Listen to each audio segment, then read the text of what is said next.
My name is Staff Sergeant Johnny Garza. I'm the operations chief right here at Cannons Battery.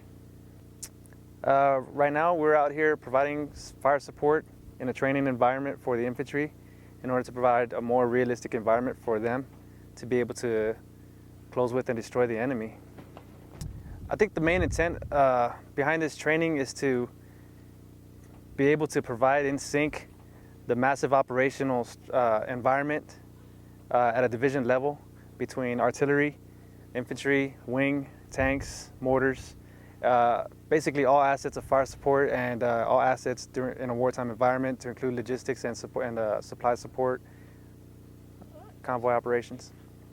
Well, the difference between out here and back in Camp Pendleton in terms of our junior Marines is that out here relates more towards our current operations in theater, being Iraq, Afghanistan, East Africa, whatever the case may be. Most of those environments are desert.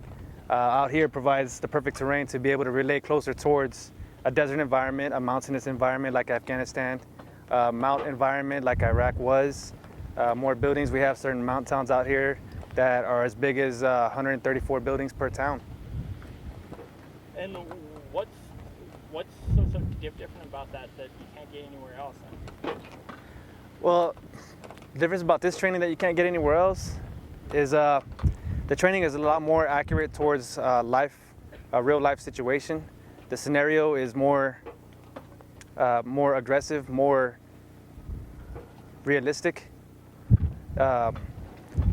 We shoot a lot closer towards the situation, towards where infantry would be raiding a town, in training, and it provides a more accurate background for the infantry. They can see the impacts, they can raid a town, and they see what it's going to look like, and it's a more accurate environment for them as well, as to what it would look like when they are in combat. They see an explosion, they raid a town, they do their job with our support. It's been going pretty good so far. We've had a lot of fast-paced movement. Sometimes, in some cases, slower movement, but for the most part, fast-paced. Missions come down. We are required to process them as quick as possible in order to provide fire support for the infantry. So it's very fast-paced once we receive a mission from the grunts, from the infantry. So what happens is, let's say an infantry is trying to raid a building, for example, within its city limits or something. They encounter, let's say, a sniper inside a building or a heavily fortified building that they just cannot take out without losing a lot of men. Well, the easiest way to take that out was just call us. So their forward observers will send up a fire mission for the grid of that building, the location of that building.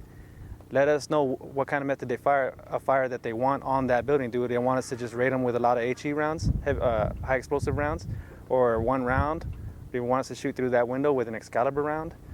From there, they let us know. They give us that call for fire. We in turn process that mission and figure out the rest of the data, the range to that target, the deflection, the direction, and all those requirements that we need in order to provide that effective outcome that they are looking for.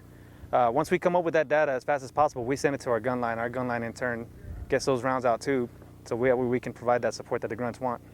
Because in real wartime environment, this is what it's going to look like. This is the closest thing to what a wartime environment would look like, is this scenario that we are in right now. They will be providing support for infantry, for tanks, for mortars, if need be.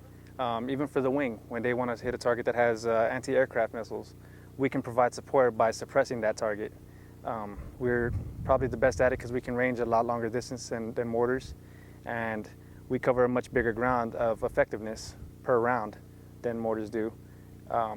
And we have a very good coordination system provided, already planned out with the wing in terms of, for example, SSgt missions, suppression of enemy air defense.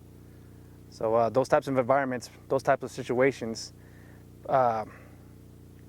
provide a much bigger picture, a more accurate picture as to what it actually looks like, and a more accurate feeling to what it looks like as far as actually running through the motions of setting up, tearing down, moving to another position, shooting from the hip, i.e. Rolling in a convoy to another position, and all of a sudden, last minute fire support, pull over, find a direction and range, provide that fire support for the infantry, and from there get back on your trucks and continue to the next pause. And so we can continue providing fire support, massive fire support for the infantry, the wing, the mortars, anybody else that's needed. That really depends on the type of shell fuse combination that you're using and non-standard conditions. A good example of non-standard conditions would be your meteorological, your weather. Depending on your weather, the type of round you're using, the type of shell, type of charge you're using, we can reach about as far as 36.5 kilometers with the rocket-assisted projectile, charge 5 hotel. That's about the record for that.